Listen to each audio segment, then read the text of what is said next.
Hey everybody, I'm Jim Deedlow, host of JED in the region on AM 1230 WJOB in Hammond, Indiana. I also announce a zillion games throughout the year. I'm a local radio guy. 11 years now my wife and I have owned this radio station. It's a second career for me, but I've always loved radio and I love radio now. And going forward, I will continue to love radio.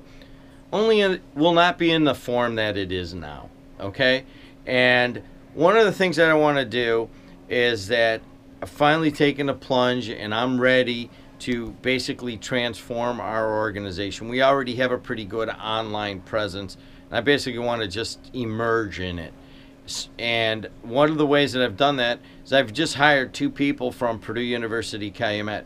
We're standing here in our old studios right now. You could kind of tell. It's our 60-year-old dungeon, we call it. Well, we're moving to brand new studios on the campus of the Purdue University Calumet Commercialization and Manufacturing Excellence Center. It's a $5 million investment. We're going to have these state-of-the-art studios and so forth. So I want to film it as we basically make our transition into a digital media firm. I also want to give some tips to some people that are trying to get more involved in social media as a radio host or radio station, some of the things that work and some of the things that don't work. So here's Alex Kazmierzak and Kelly Lauer. They've just been hired by WJOB and they're just out of school at Purdue Calumet. Can you guys say hi to the GoPro? Hi GoPro. Hi fans. All right, he's going to hold that and I'm going to talk for a second. We have Facebook, we have Twitter, we have 2 Facebooks, we have 2 Twitters, we have a pretty active website. We have Podbean, which is all of our podcasts, and we have pretty active YouTube, okay? We're starting to bring it together on our social media presence. The problem is that you basically have people like myself and Debbie Wargo, who's like 50 years old like me, and we're trying to get involved in something that is that we really at some point only kind of understand. So Alex and Kelly are basically hired to establish us better in our social media. That's the first step. There's a longer longer range goals of basically reestablishing us as a digital media firm, but we're going to start with social media. I don't know where our concentration needs to be. We do a lot of videos. Some of them get views, some of them don't. We've streamed the morning show before, but only to mild success with that. As a matter of fact, we built our own streaming system a few years ago and tried to learn how to be the next streamer of radio and basically wasted a ton of money on that. We do a lot of Facebook, we do a lot of Twitter, we do our own websites. Really, we don't know where to put all of our resources. That's what Alex and that's what Kelly are here to do and kind of give us a little bit better focus on that.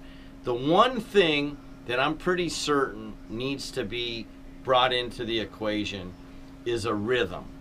And what do you mean by a rhythm? Well, I traded commodities for 18 years in the pits of the Board of Trade. There had to be a rhythm to your trading. Trade, rhythm, in and out, in and out, in and out, in and out. Same thing on doing the morning show. I got a rhythm to the morning show. Boom, boom, boom. Spots come out of it, do traffic weather. Boomity, boomity, boom, spots, traffic weather. You get the whole idea, okay? So what is it that we're going to be doing? Where's our outlets? What are our distribution outlets going to be? To me, it all starts with some sort of rhythm. What do I mean by that? All right, in the morning you produce something on social media at 5:30, then we go at 7 o'clock during the show, then maybe we do something at 9:30, maybe we give something around noon, maybe we get, and all the way throughout the day, almost 24/7, it has to be viewed like our radio station. It's the only thing I'm fairly certain of, that we need to get touches, and it doesn't always have to be a social media touch. It can be a radio touch. A lot of you guys run satellites and so forth. During those satellites, there can still be touches with the audience. So how I view it is the radio is just an extension of the core of what we do, which is produce content and then just distribute it. So how are we going to do that? I don't know exactly. I don't know exactly how we use the radio in conjunction with Facebook and Twitter and Instagram and all of these things. But I do know this. that there has to be a rhythm to it, just like there's a rhythm with our video, our play out here on our Simian system.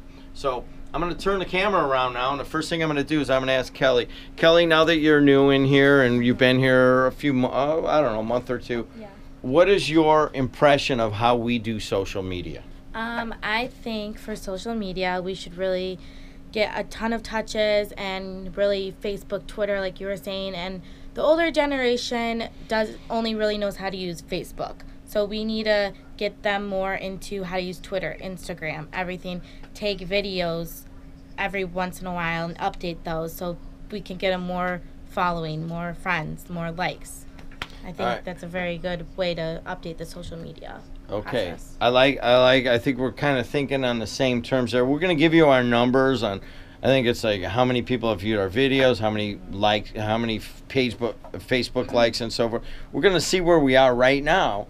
And then when we maybe look at this in 3 months, have we really improved it? And so we'll give our numbers in the next video.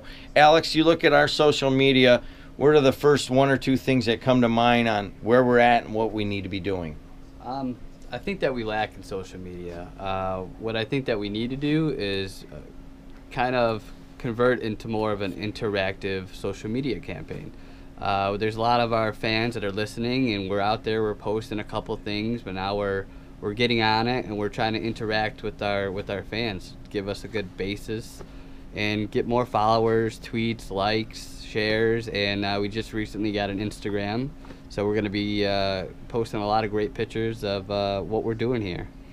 All right, so I know what you guys are thinking, all you old radio guys, like, well, how does all this make us any money? Now, that is a question I don't necessarily have an answer for. I mean, we do a lot of videos, and I think that we can pre-roll some spots on video. We got a lot of podcasts of the morning show, and then direct-to-podcast stuff that we've learned how to put up there. We, of course, got a lot of people on our Facebooks and our Twitters and that kind of thing. None of that has brought us any money yet, but has it been translated into bringing us some money on our regular radio advertising? I think that's hard to quantify, but I do believe that it does. So this is just kind of an idea that we are hiring these people. In the next little video here, I'm going to give you all the numbers where we're at right now, and then we'll compare them in, say, 3 months and see what happens, and also see what it does to our revenues also. I'm like you guys. I went to radio convergence. I know what we're up against. I know that radio is dying at about an average rate of about 6% per year. That's a huge number. You love radio, I love radio, but radio can make itself, we can make radio into something new and exciting, but it starts right here with these kind of people. All right, this is the first in a series.